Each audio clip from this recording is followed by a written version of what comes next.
Thank you. So tonight at Active Travel Cafe, we'll start with our usual roundup of crowdsourced news.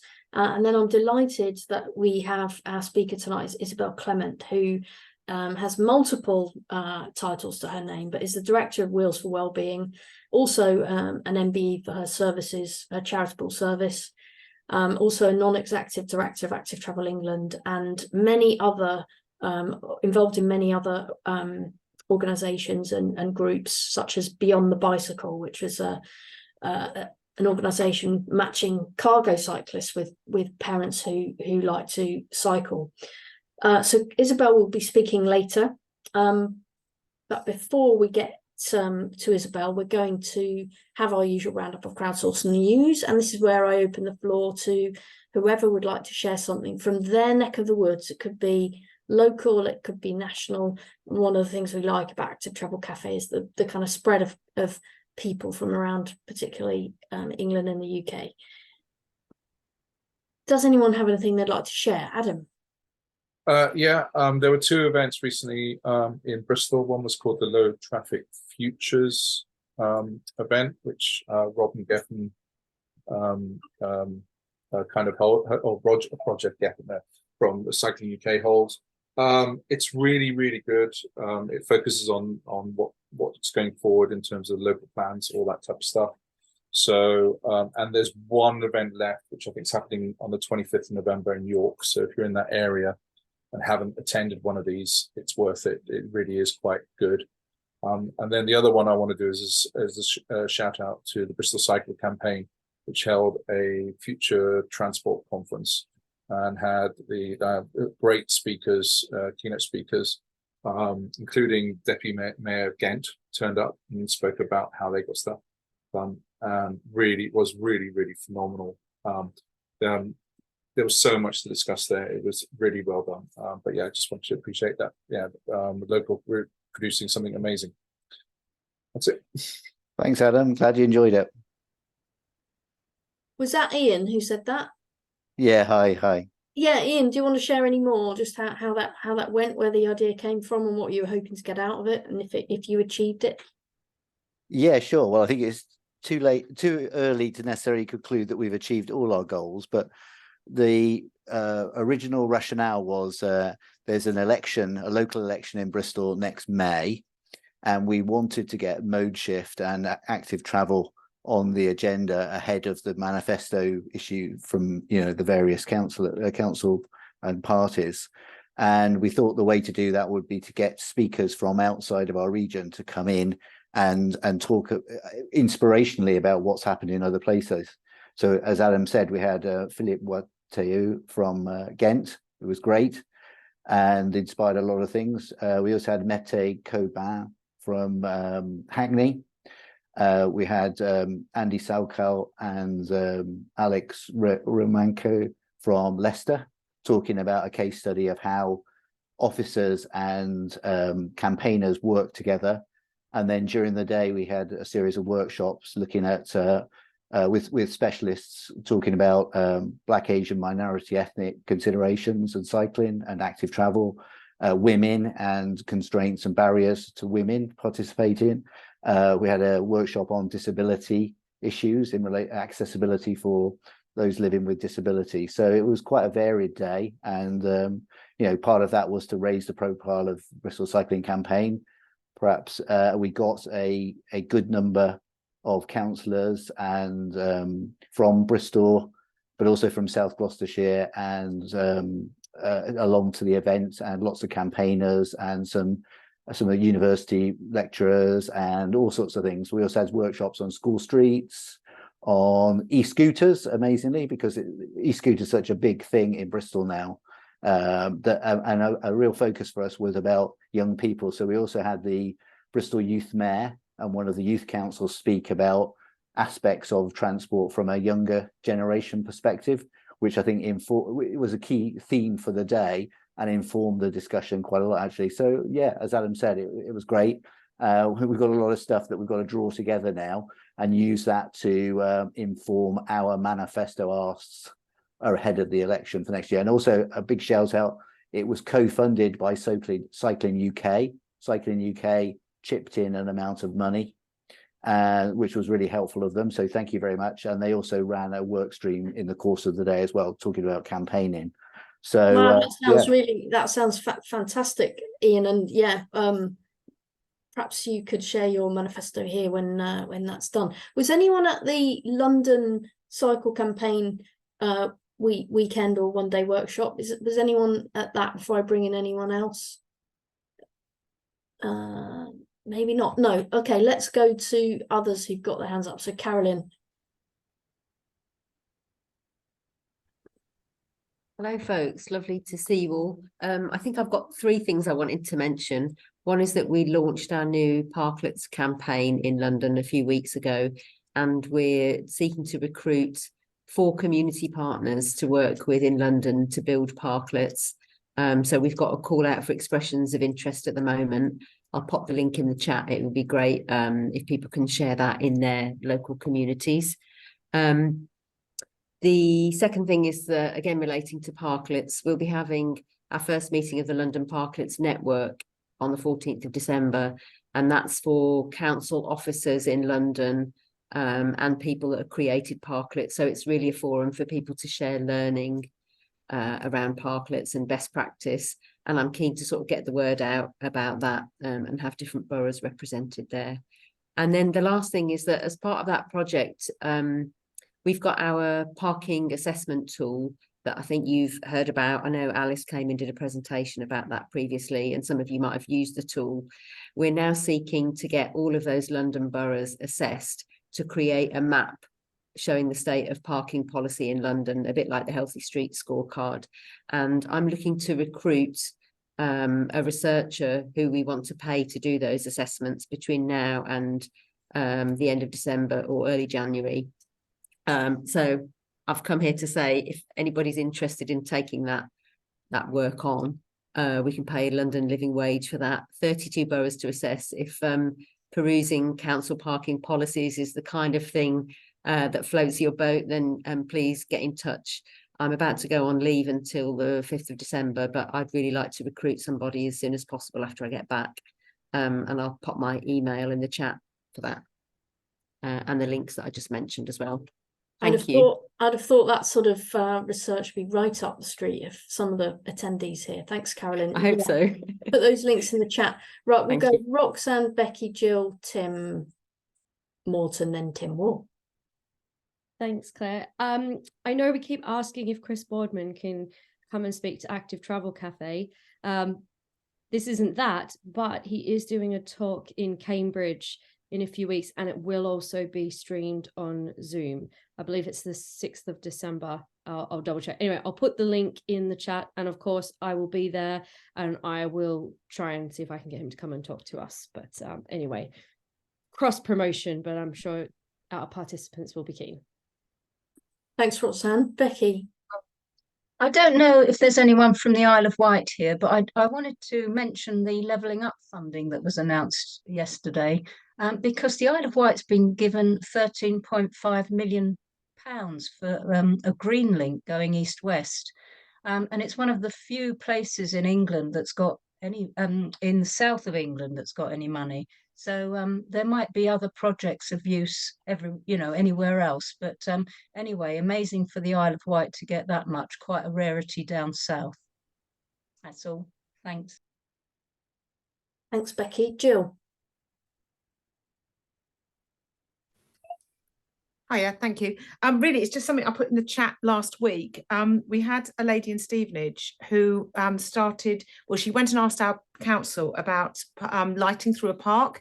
We're famous for 45 kilometres of cycleway, but we've got sort of a 2 mile, almost over 2 mile, north-south link that goes to Fairlands Valley Park in the middle of the town that is totally dark in the winter, as in, 5 o'clock at night, you just can't cycle, you can't see where you're going, it's completely black. So she has went and asked the council about this, and then after that she got together a petition, and as a result she's got 1,000 names on it, in excess of 1,000 names on it, which means she can take it to full council meeting and the council have to debate it. So it's sort of the sort of small version of what we see these petitions to government, getting something pretty low level down just by perfect timing. We literally sat in a cafe one Saturday afternoon 2 weeks ago and said, hang on, if we do a petition and we start it tomorrow night, and we get people to come and we go to the fireworks and get people to sign it while they're in the park in the dark. And so that just gave it the kickoff on it. And then we had a home match at the football ground that's just right next to the park. And so people can't walk home after the end of it. And basically she got 1,000 signatures on it in less than 2 weeks. So it's a sort of a thank you to people who had already said in the chat last week about anything people have got about sort of eco-friendly, because this is almost like what people are saying, oh no, what about the wildlife?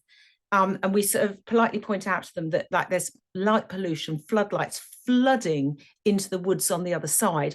All we want is a little bit of light to actually be able to go along. So yes, any experiences, any people have got it, anything on eco-friendly cycleway lighting.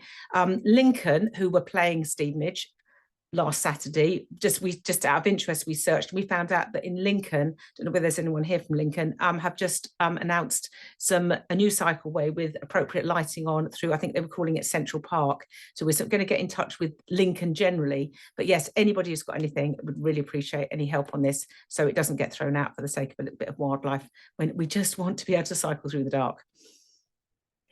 Stevenage 1-0. Thanks, Jill. Yeah, lots of discussion at the moment around the country, I think, on lighting and difference in attitudes to feeling safe walking in the day and feeling safe walking at night being massive due to lighting. Tim. Okay, well, I'll start with lighting because Leicester's put a cycle path through a park recently with low-level bollard lighting that come on about 2'6" off the ground or in old money, and I'm sure Andy Salkeld at Leicester can advise on how that was done. And that we are spending Active Travel 4 on improving the routeways through another park, Raleigh Park. Some of you may remember me boring you to tears with a road junction layout, and the money's going in there, so that will all be lighting as well. And that's got to deal with a heron, so you know you must be all right in Stevenage. What I was coming on to say was our Cycle City meetings are 20 years old, so we're celebrating with pizza this week, and those are meetings between the cycling officers at the council and the independent bike shops, campaign groups, Cycling UK, British Cycling, all of those sort of groups on a monthly basis, and we're 20 years old. And lastly, picking up on the disability stream earlier on, Adam Clark, who's the deputy mayor for this area, has started riding a mile in your shoes. So he met up with a disability activist in a wheelchair, swapped into her wheelchair. He's about 6'6", and he got a completely different view of his city centre as a result. And he tweeted about it, put it on Facebook, and so on and so forth. So yeah, some really interesting discussions beginning to happen in Leicester. Thank you. Thanks, Tim. And in our shout out recently for ideas for speakers, I think we've definitely got some Leicester ideas for the future. Tim Wall, Sutton Coldfield. Two things from the West Midlands. Birmingham's now got an interim walking and cycling infrastructure plan that updates our plan from 2 years ago and has some supplementary routes and some innovative new thinking around walking. So that's all positive. The downside is it updates everybody in how the last set of planning was implemented, and there's a lot in red and very little in green. So we have big ambitions, even if we're not quite delivering them. So we pretty much need a change of government in order to get a change in the funding regime. The other thing comes from West Midlands Police. You'll remember that because of the awful deaths on Birmingham roads, there was an initiative there to try and change that, and particularly put an emphasis on third-party reporting. And we've just we now first of all find out what's been happening, and we've got stats for the last 4 months. So just to give you an idea, there were 325 reports in July. In October, there were 734. So the fact that there's an emphasis means that people are reporting more.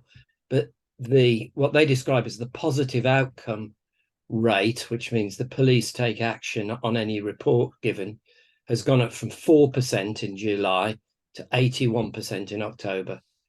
I mean, quite remarkable that if you pay attention and process those reports, you'll do something. And they also listed everything that was reported.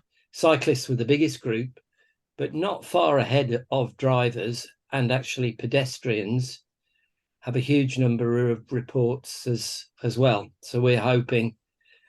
That's the brilliant, good news- Tim. Would you be able to post the link to that page in the chat? Because I've seen it go up on the West Midlands Police website, and I think that's really a big step forward that hopefully other police forces will follow.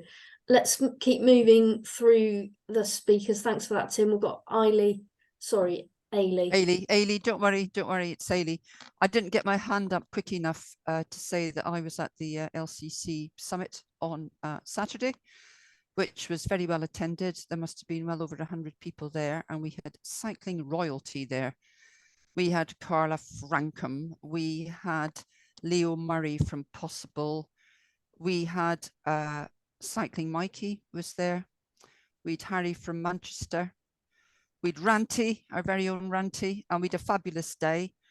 If anybody's coming to London and wants to go on the Elizabeth line by bike, I really, really recommend it. It was so easy to use. It was fantastic. And during the day, we had loads of different workshops. It must have been a right challenge to get everybody in the right workshop.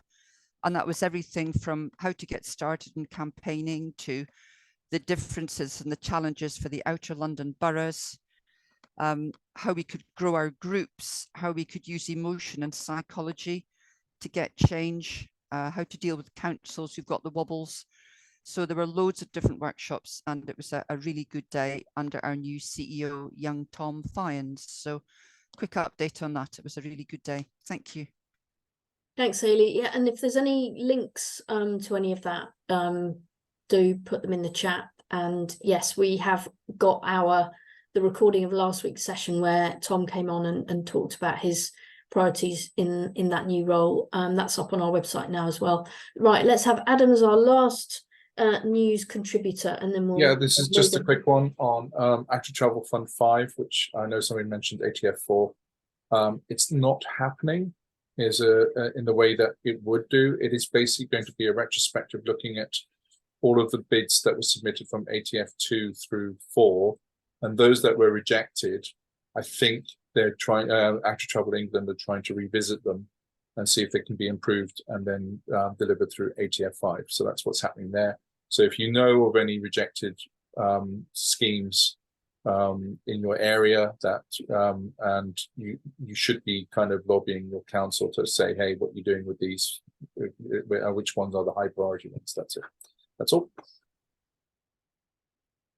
Thanks, Adam. And last one from me was just two things. One is in Greater Manchester, we've got a new thing called the Streets for All Design Guide, which was approved at committee this week. I'll put a link to it in the chat.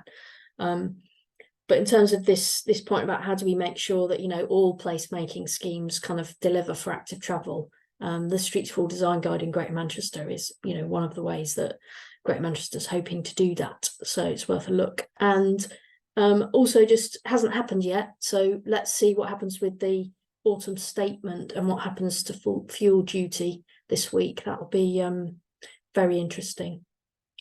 So that's all the news, and so much to share, and always really useful. And do keep sharing them in the chat if you've forgotten anything. And so now I'm going to introduce Isabelle, who has got some slides, and we didn't get a chance to practice this beforehand, so hopefully it'll work smoothly. Isabelle, over to you. Thank you very much indeed. Real pleasure to be here with you all. I'm going to press share screen and see what happens. And fingers crossed all will be well. And share. Best to start at the first rather than the last slide generally. That's yeah, we've got that. Yeah, if you want to scroll back up to the beginning. Yeah. There we go. There we go. We are go. So good evening. Thank you very much for asking me. asking me back. It's been a while. I haven't been for a very long time. So thank you very much for asking me to come and speak. And I hope there's plenty of people who haven't heard me speak before, because otherwise there's quite a bit of repetition, but I was told there was a lot of new people. So I'm Isabelle Clement, and I'm the Director of Wheels for Wellbeing, as was mentioned. That's the capacity in which I am here mostly, but if people have questions about me with my other hats, I will try and answer them later. Just a little bit about me for those who haven't met me or heard me before. I am, I guess the most important thing to say is I am a disabled cyclist. That's how I identify in this space. I am a French citizen originally. I'm now a dual citizen, UK and France. In my late 50s, I have been a disabled person with mobility issues for basically forever, from very young infanthood. So as far as I'm concerned, forever. And I call myself a privileged disabled person because, unlike a lot of other disabled people with mobility issues, I have a choice of mobility aids. And that was not always the case, but you can see my array of mobility aids here on screen. I drive. That was my first aid to my mobility as a young adult. First thing my family did was to get money together to get me my first car, and that was extremely welcome. I use a crutch, so I can still walk a little bit, and I use a wheelchair. I discovered the pleasures of the amazing power of using a wheelchair in my mid-20s. And until my mid-30s, I knew, in inverted commas, that I couldn't cycle because my parents had tried me on a bike when I was 10. Didn't work, so cycling was parked as can't do. But in my mid-30s, with the impetus of trying to keep up with my child when he got his first bike, I was very lucky to discover that you can change you can transform a wheelchair into a hand cycle. That was in my mid-30s. It has to be said, I became, over the years, a keen person who kind of identified with cycling eventually, because it didn't start that way. It was more of an aid to walking, or walking and wheeling further. I became, as I say, a cyclist of sorts a few years later, but it actually took 20 years for me to actually become a regular cyclist who goes far and wide across London, particularly, which is where I live. And that's thanks to the now renowned low traffic neighborhoods. But without their arrival on the scene during the pandemic, I would still be a very timid, very local cyclist. Right. Now, what I'm going to tell you about is why cycling has become my top mobility aid, having pretty much displaced my car. I used to say, if I can't drive and park, I can't go to a meeting, to an event, etc. And that was my reality until not that long ago. But cycling is my my favorite mobility aid, and this is a summary of the 5 main reasons why. For me personally, it's a lot less tiring and a lot less pain-inducing than walking or wheeling my wheelchair. So full points for cycling, and it gives me endorphins, which no other physical activity gives me, because I'm not sporty, and whatever else I've tried, I've injured myself. So cycling is it for getting endorphins, and I didn't get the experience of feeling the power of endorphins until I discovered cycling in my mid-30s. It's a door-to-door mode of transport, so I can just get out of my house in my wheelchair and get from my front door to the front door of my destination, and generally I cycle into my destination, assuming it's accessible. And that means it saves me the energy and the time that my car would otherwise require, i.e. I'd need to get out of my chair, get it into the car, find parking at the other end, get the wheelchair out again, get out of my, and then wheel along. And if you've got a number of stops along the way, actually this cycling for me as a disabled person is the answer, much, much more convenient than my car. Another reason why I think I am privileged is that I have been able to discover this mode of transport. Footways, whether you are walking or wheeling, believe me, as a disabled person, footways, pavements are extremely stressful. I don't need to tell you about irregular pavements, pavement slabs that are broken, tree roots, cars parked on footways if you're not in London, etc. And therefore, cycling again is far less. I actually feel a lot less stressed cycling in traffic than wheeling along the pavement, which people don't realise. It's my only safe way to exercise, and I don't pollute the atmosphere. So hence, cycling has really officially become my top mobility aid. You've got a couple of little hashtags here on the bottom of my slide: my cycle, my mobility aid, if you follow that, or cycling's easier than walking. If you follow those on Twitter, you will find my, but lots of other disabled cyclists' experiences of the power of cycling. Little bit about Wheels for Wellbeing. We are an organisation, a small charity. We were established in 2007, and it is led by and directed by the lived experience of disabled people who cycle. We provide, as an organisation in South London, access to cycling to disabled people locally. Others do that too, but across the rest of London and across the UK. But we provide access to non-standard cycles in traffic-free environments for disabled people in South London. That's what we started our existence doing. But we've also, in the last 10 years, become a campaigning and policy influencing organisation. And we provide consultancy, training, publications. We've produced a guide to inclusive cycling. All our knowledge is in it. It's for free, available on our website. We regularly survey the views of disabled people who cycle, and that's what influences and shapes our work, etc. We work from the point of view of mobility justice. That is what we're all about. It's about ensuring that people who have the least access to transport and mobility are given priority in terms of investment, etc., rather than just keep improving things for people who already have a load of choices, or mobility privileges, as we call them. Right, so that's Wheels for Wellbeing. Now, a little bit more about disabled people, and we're not a minority. This is not as niche as it could seem. 20% of the population, or a bit more, depending on what stats you look at, are disabled people in this country. And disabled people experience huge amounts of transport inequalities. So, as you can read on the slide, we have limited and unreliable access to what's called public transport, but is very limited for a lot of us.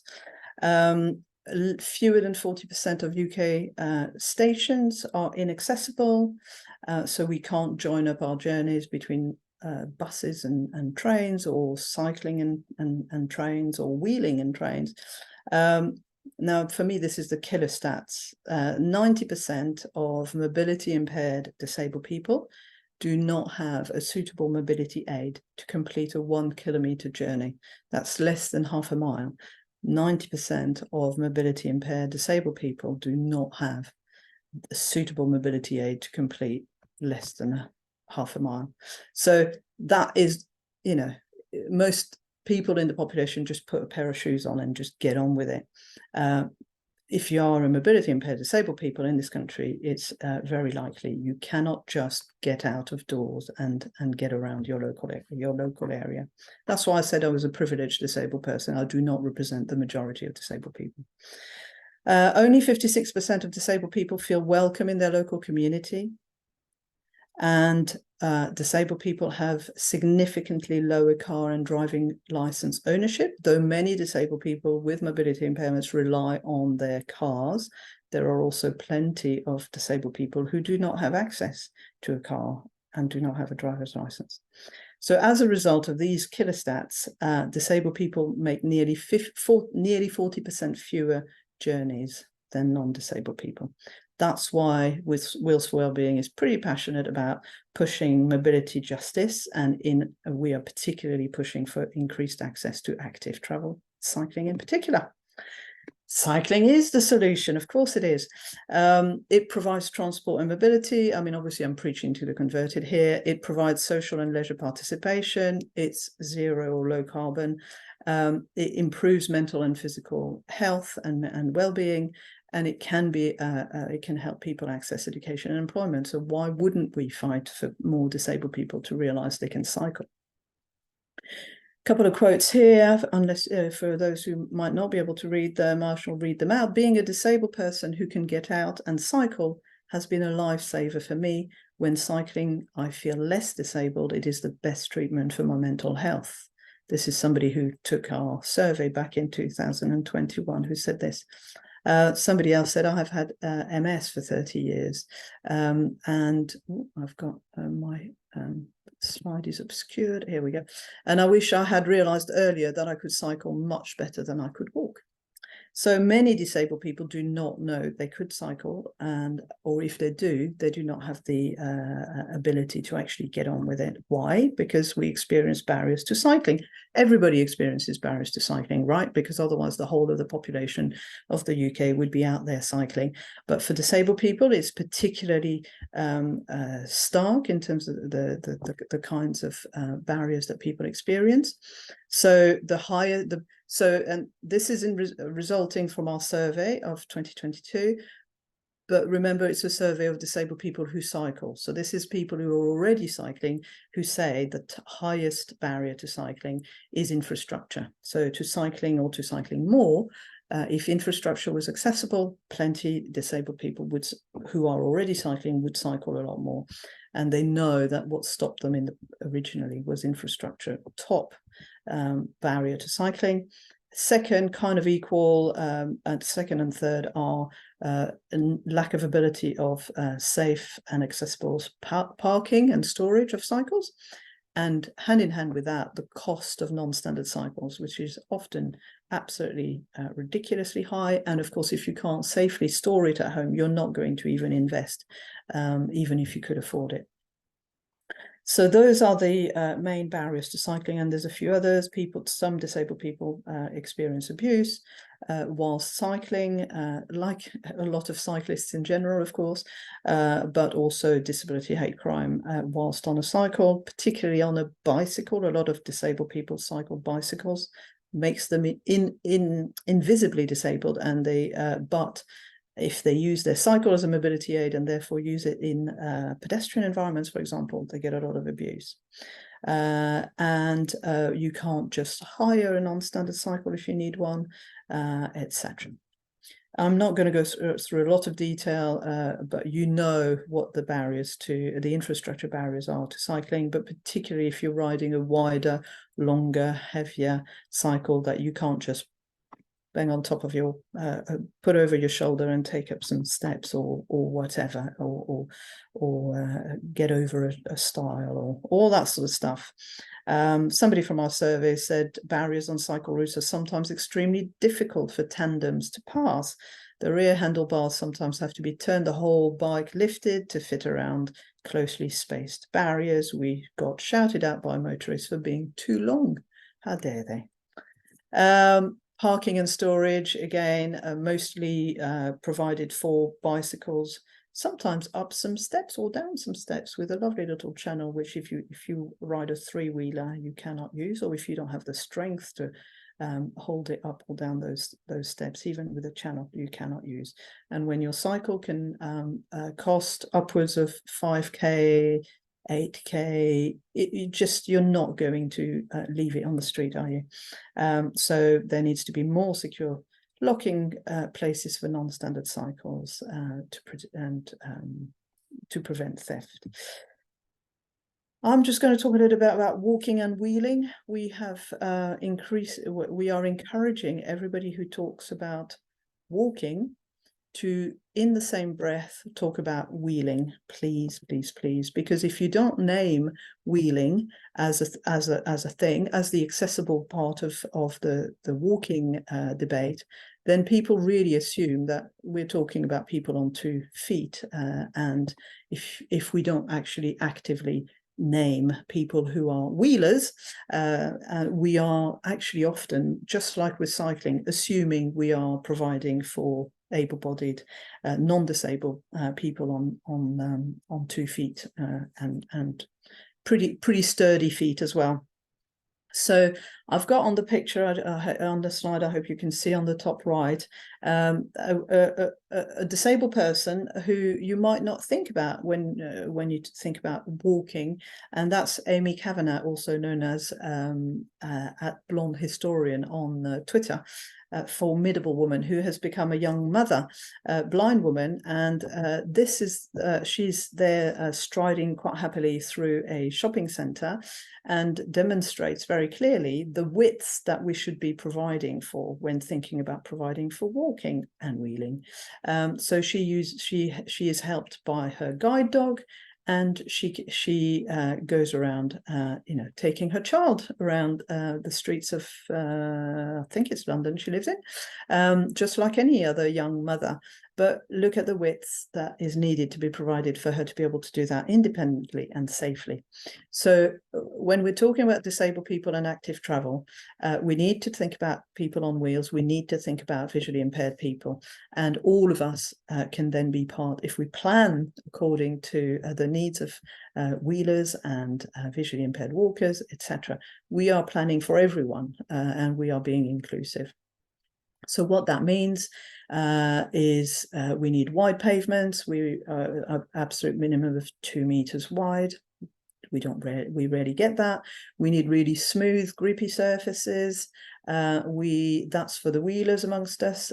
We need absolute minimal camber and gradient. Well, gradient you can't always control, because of course if you're in a hilly area there are going to be gradients, but we need even smoother footways in order to be able to get up them. But also, once you add camber and you're fighting against trying not to end up in the gutter, plus you've got tree roots and a bit of gradient, you're not going to be getting out there wheeling the streets to get to your local shops or to your job. So of course you're going to rely on the car or the taxis or your own personal car, which is why a lot of disabled people have no choice but to drive or to be driven. And that is not making it up. That is saying that is how my mobility can work until you find me an alternative that I can afford and I can access. So we need to care about these things in order to really provide people with real alternatives. And so we don't find disabled people fighting tooth and nail against what active travel campaigners are campaigning for. Because in the end, we all want to be healthier.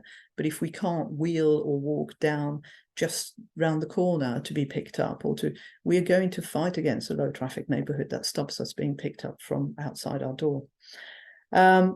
So dropped curbs. If there's no drop curb, how do I get round to the next street?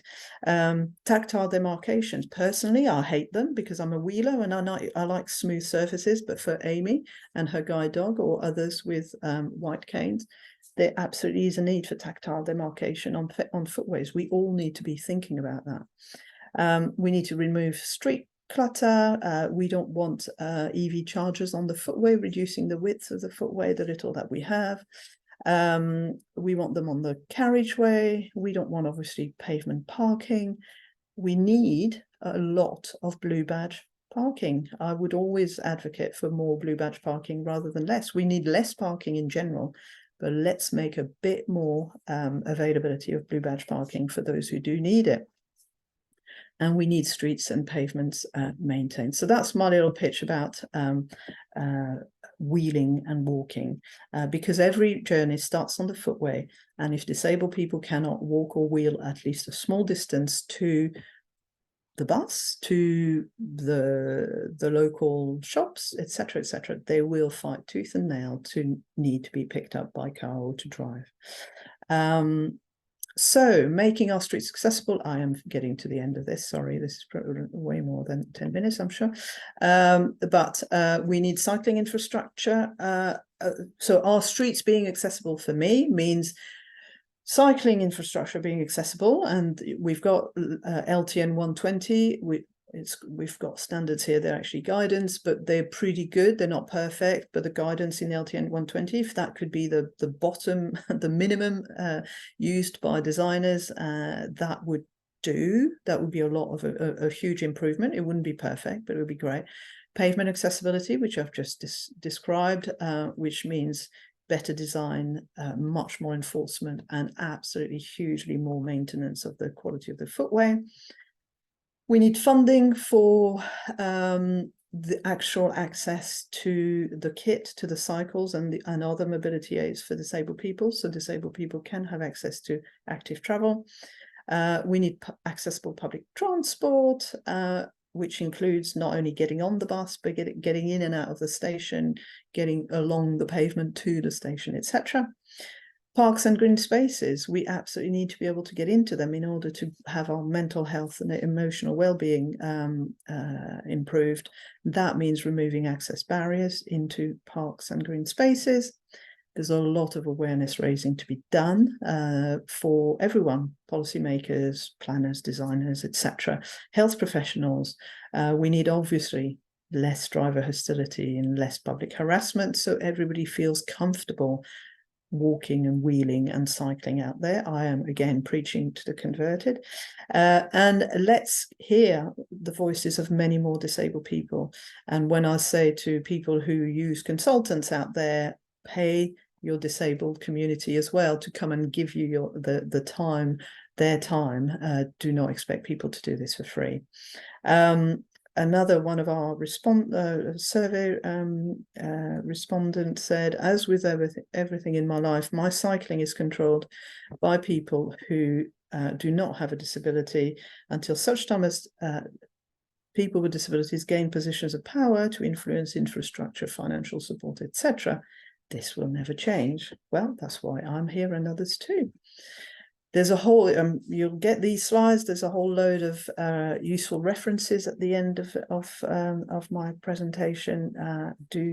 I'm sure some of those you have already accessed.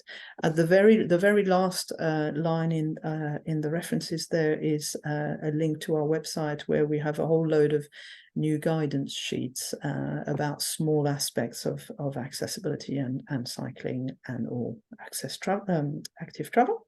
That's new. We will be in the coming year updating our guide to inclusive cycling, but we're doing it chapter by chapter, and for the moment we are putting them on the website as short guides.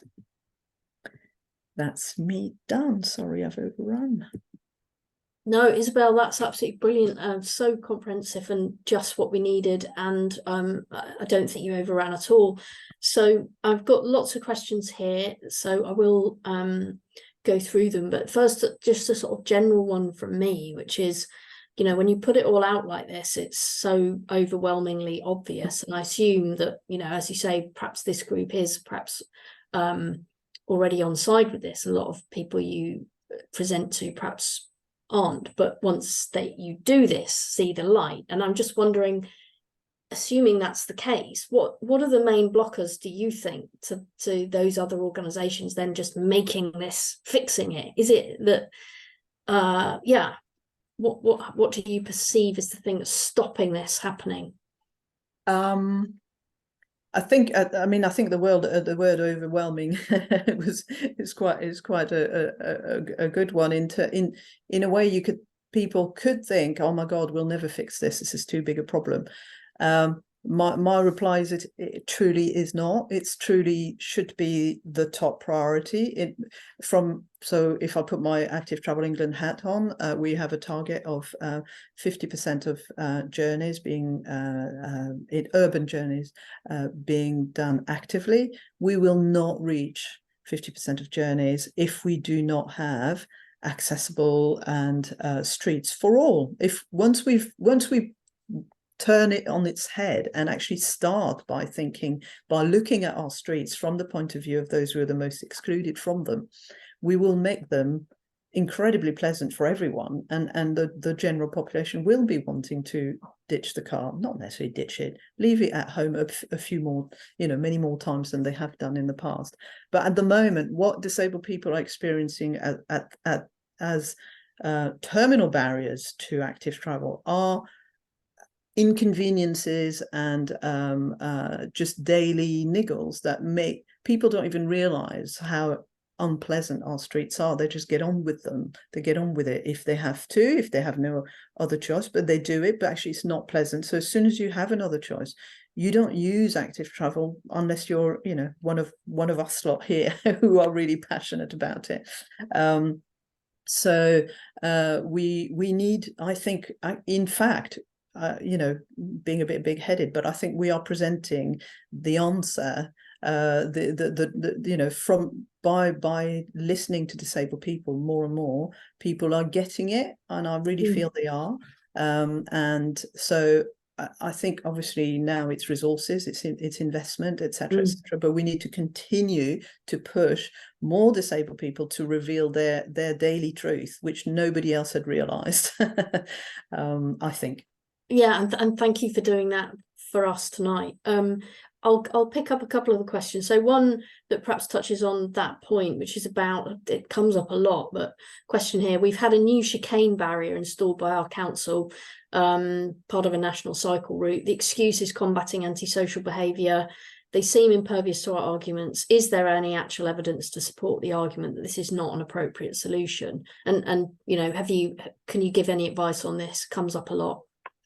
Comes up all the time, and we ran a recent webinar in partnership with a solicitor from Lead A about the benefits and all the pluses and minuses of taking legal action. And it's not easy, even as a disabled person with protected characteristics. It can be done, but we have to start putting first often sadly people haven't thought about it. It is an easy answer. It's actually not at all the answer, because it doesn't do the job. It just, all it does is particularly local elected politicians want to be seen to have done something, and they are seen to have done something. But what they have done is excluded the most excluded already. You know, and by excluding those at the sharp end, like disabled people, they've also in the same breath excluded parents of large, you know, of say double buggy users, or you know, we don't need to talk about disabled cyclists. We can just talk about wheelchair users or mobility scooter users, etc. All of those people who need access. It is incredibly frustrating. There is information on our website about this sort of stuff. Do contact us. It's never ending. It's a never ending battle. There is sadly, we just need to keep at it. We are trying to find a way that we may be able to find a national campaign, or at the moment it's got to be fought barrier by barrier, and sadly they come up sometimes quicker than they go down. But there are real movements for doing it, you know, for removing them, like along the National Cycle Network, which has zillions of them. But there is a strategy. So Sustrans has a strategy to have them removed. Yeah, it's hard work. I've got another couple of infrastructure questions for you, which I'll perhaps ask them both together. So one's be interested to hear Isabelle's views on sealing and improving towpath networks for disabled users. I live in hilly Wiltshire, and the shallow gradients of towpaths particularly seem to be huge benefit, in addition to being free from vehicle traffic. But the Canal and River Trust appear to lack the will to cater for disabled users. And before I move, so that's one for you to think about. And then there's just another one here about infrastructure, which is, aren't level pavements, raised tables better than drop curbs? Question. So those two for you.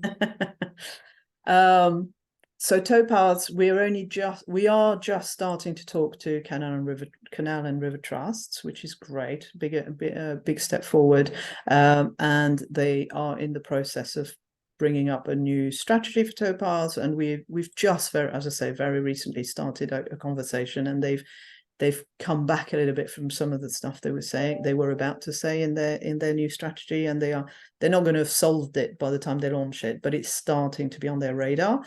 Towpaths are a real kind of conundrum, because of course they could be seen as ideal for cycling or wheeling for disabled people and for lots of others, but they are obviously limited in width by the nature of what they are and where they are. And shared space is not a great space for walkers, wheelers and cyclists necessarily. And they're not necessarily the safest feeling places. Some of them are too busy, so they don't feel very safe, because you could end up in the canal, but also some of them are very secluded and don't feel very socially safe because there's not enough people around. So could be ideal, really should be accessible, absolutely. And where they can't be, because sometimes they really are natural kind of limitations to, you know, you've got a canal on one side, and if you've got a cliff on the other, there's very little you can physically do. But then there should be information about the parts which are accessible and the parts where it's going to no longer be accessible, and where's your last turning circle, all of that sort of stuff. So we are starting to have conversations with Canal and River Trust. We don't have a set campaign view about towpaths, other than the fact that everything that could be accessible should be accessible, but we are really interested in the conversation, and I think for leisure and pleasure, etc., towpaths can be amazing places. For transport, they probably shouldn't be the only kind of, you know, there should always be an alternative, a safe alternative where a towpath is part of a network, etc., etc. So something definitely that we are starting to get involved in. And your second, the other question was, aren't level pavement stroke Yeah. raised tables better than drop curbs, because they Well. can they give the impression, give the image of the right of way to the person walking, wheeling? Yeah, I mean, as a wheeler, I love it. A fully sighted wheeler, I love you know, level crossings and all of that. For a visually impaired person, that can be really challenging. So with that, the minimal you would need is some tactile marking, so people know that they're entering actually a road space or a cycle lane space. They need that tactile. I mean, otherwise, you know, just shut your eyes and walk along your streets. What do? You start panicking. It is not fun. Our streets are not safe if you can't see, so you need to find yourself some cues, and pavements and drop curbs therefore seem to be the safest for visually impaired pedestrians. We are starting conversations intra-disability organizations amongst ourselves to start trying to get better understanding of each other's needs, and to start trying to find together with then bringing in engineers, etc., to find solutions. But I think it's all going to be about compromises, and we need disabled people to work with each other, and disabled people who work in transport and in infrastructure, etc., in public realm, to talk calmly with each other and not on Twitter. And I think as if you're not a disabled person, if you're not a visually impaired person, you're not a wheeler, I think you need to wait for us to come with the answers, and we haven't got all the answers, but we're working on them. On that, a point strikes me. You made, you know, the call earlier that, you know, always talk about walking and wheeling. I've heard this raised as an idea before and wondered on your take on it, that bike lanes should perhaps be considered mobility lanes. Is that problematic, or do you support that sort of position to help make this point that they serve a broader set of people? Totally. I'm a great advocate for mobility cycle lanes being renamed. In fact, I don't think very few people out there, us tonight, all of us, there's a lot of us, but we are a very strange breed. Most people do not think about cycling the rest of their, you know, at all, other than possibly as something that is annoying to them. I think the less we talk about cycling, even though that's what we do, that's what we push for, in order to get other people on board. We need allies rather than fight. I'm realizing more and more. So the less we badge things as cycling, the better, is my personal opinion. And mobility lanes, absolutely. I think mobility lanes should be lanes where anybody who is on wheels and wants to go at faster than a pedestrian pedestrian pace should be enabled to do that safely, therefore off the footway on a mobility lane, which is protected or you know, or no need to protect because there's no cars, and take over the streets, you know, as the place to be mobile faster than when you're on foot, and then pedestrians can go about their business in safety on the footway. So sorry, I'm kind of rambling a bit, but I mean, I think that was a really clear answer, and I've got a few more that I'll just come in with. So one question here, I think you've answered the towpath part of this, but it was about accessibility KPIs, key performance indicators, which is used in other sectors and business. And is there any, do you have a view, does Wheels for Wellbeing have a view on kind of sort of key performance indicators that good councils should be trying to achieve? Do these exist? I don't think they do. We are trying. We're actually working with the trying to help the Healthy Street Scorecard. I can't ever say this.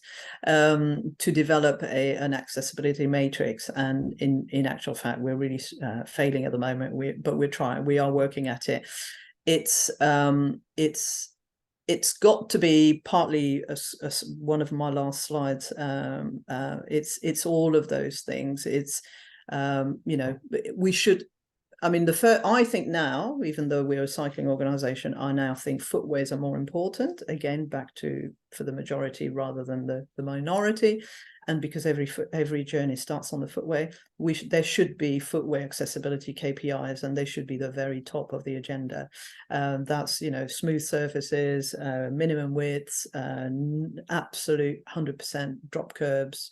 If it's not level crossings, and we've just discussed that, and 100% of appropriate and consistent tactile pavings and minimum clutter. Now, if we could have that as a KPI, footway quality accessibility, that would already hugely increase the number of people who would consider actively, not actually taking the car, disabled or not taking the car 200 yards to the chemist, which is what I am now ashamed to say I used to do, and I no longer do, because I actually have the means to, plus there's an LTN anyway, so I can't get through. So that's a radical way of sorting it out.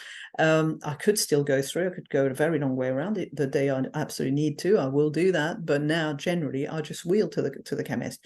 But plenty of people do not have that option, and energy wise or whatever, or I mean, just here on my street, there is one side of the street where the footway is basically a roller coaster. You just go down a driveway and up again, and up down the driveway and up again. You cannot get through it as a wheelchair user. It is not a self-propelled wheelchair user. So you have to either be in the middle of the road, and when it wasn't an LTN, you just had to take your life in your hand, or you take the car, or you get somebody else to pick it up. That is not that is not mobility justice. That is absolutely, that leads to loneliness, that leads to ill health, etc.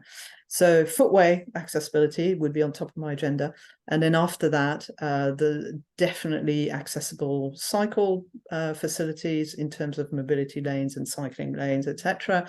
And I guess then accessibility of public transport stops, bus stops, stations, etc.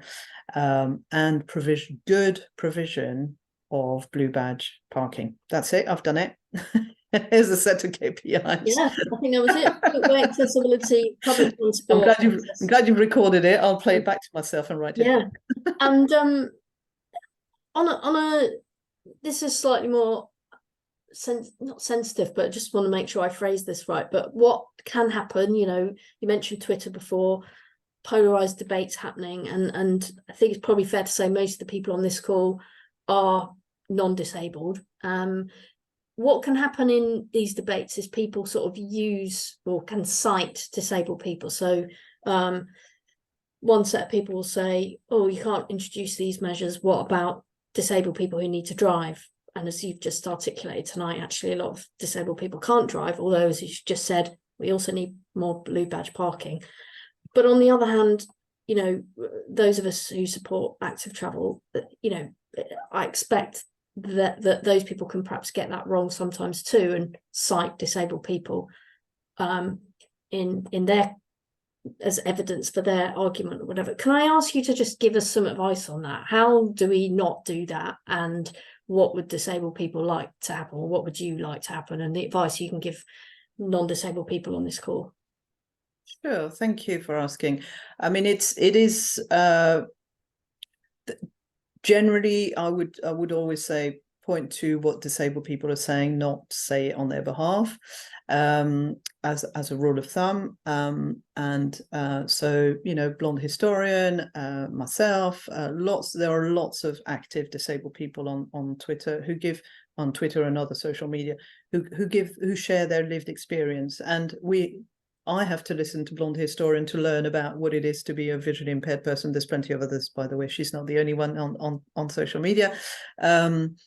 And I have to learn. I'm learning every day about the experience of different disabled people, other disabled people, and other minoritized communities as well. So we all have, I think, a responsibility to inform ourselves and not to caricaturize either. So yes, as I said, I am a privileged disabled person. I am not the majority. So yes, I exemplify the fact that it's possible, and I can share my experience of having changed my views about what and my prioritization of transport means, etc. There will still be times where I have to drive when I'm not well enough or whatever, but I know that to be well, I want to prioritize my cycling and my wheeling. But that's been a very, very long journey, and I am in a position. I work, therefore I am in a minority amongst disabled people. I'm not on benefits. I'm etc. etc. I can afford a cycle. I can afford to have a choice. Plenty of people cannot afford to have a choice. So we have to listen, and we have to prioritize accessibility across the board. And we mustn't make people who already have very, very limited choices fear the fact that those choices are going to be removed from them. So that's the fear, and that's where people then become aggressive and because they're scared. And just like any of us, you know, if you're scared about your livelihood being removed from you, you're going to fight. So social media is a rubbish place to have a conversation anyway, generally, but just listen. And yes, it's good to mention the fact that you know and you've heard of, and you can put forward and amplify the voice of people who have the ability, you know, who have made a success of active travel. And I do all I can to try and get that voice out there, but I also have more and more become very clear about saying I am in the minority. Do not quote me as everybody can cycle because Isabelle can. It's not true. But we can all improve the situation for many, many more people by making sure that we push for accessible pavements, we push for accessible cycling infrastructure, we push for, and we also do need to push for more blue badge parking, better accessible taxis. In London, we take it for granted that most taxis are accessible. They don't necessarily want you on their taxis, but actually they drive mostly accessible taxis. Outside of London, it's hell getting a taxi if you're a wheelchair user, because they're not accessible. So, you know, the choices of moving around are really, really limited. So please amplify the voice of disabled people, but don't pick just the ones that you like. Educate yourself, listen. Generally, people do not fight tooth and nail for keeping, you know, for things that they don't actually need. I mean, yes, there are plenty of people, very extremely privileged people will fight tooth and nail for being even more privileged, but there's plenty of people who are very disadvantaged, who have so few choices that they will absolutely have to fight to retain them. And I think we all have a role in amplifying their voice as well. And I mean, if I hadn't realized that I could cycle, or that there was equipment available for me by chance in my mid-30s, I would still be fighting tooth and nail for that parking space right outside the door of whatever my destination was, because that was then, and it would still be if I hadn't discovered cycling. It would be the only way for me to get there. Now we have Zoom, but for many, many years, if I couldn't park right outside, I could not go. Because I will tell you, the times that are the most stressful for me are using public transport. So I will either drive or I will cycle. don't make me have to take the bus. Do not make me have to take the train. Occasionally I will choose to, if I know where I'm going and I know that the footways there between me and the bus, and then between the bus and my destination, the footways are okay. Most of the time they're not okay. And Yeah, if I don't know that the streets themselves are low traffic streets and I can wheel in the middle of the street, I can't go. The you know, that stat you shared about 90% of mobility impaired people can't complete a 1 kilometre journey. Yeah. That will stay hopefully with everyone. I may have saved this question till last for a reason, because I'm not sure there's an answer, but which is in terms of the one of the questions in the chat, whoever asked it, I haven't ignored it, but it is about pavement parking. And I guess this, you know, with your Active Travel England hat on as well, you know, it does seem to be one of the biggest barriers for walking and wheeling. I've heard, you know, we've obviously heard what you've said about your preference, but in terms of generally, what's your view on when it might be introduced in England, and any thoughts on that and how we can help? The end of payment parking. I have no intelligence on when that will be introduced. I think it's one that's been well and truly buried so far, but I don't know. It's been consulted on, and we should hopefully one day find out what will come out of it, and hopefully it will be banned in most situations. But yeah, we need to allow those. We need to enable those for whom there is no other ways to move around than driving or be driven. We need to enable them to park nearby their destination, and everyone else, we need to make sure that they don't park on the footway. They don't park, you know, they don't drive, hopefully, but we provide good alternatives. So pavement parking is a symptom of many things, but it's I mean, you know, we haven't even talked about rural situations and the fact there's no footway, let alone accessible footways. There's no footway. So what do you do?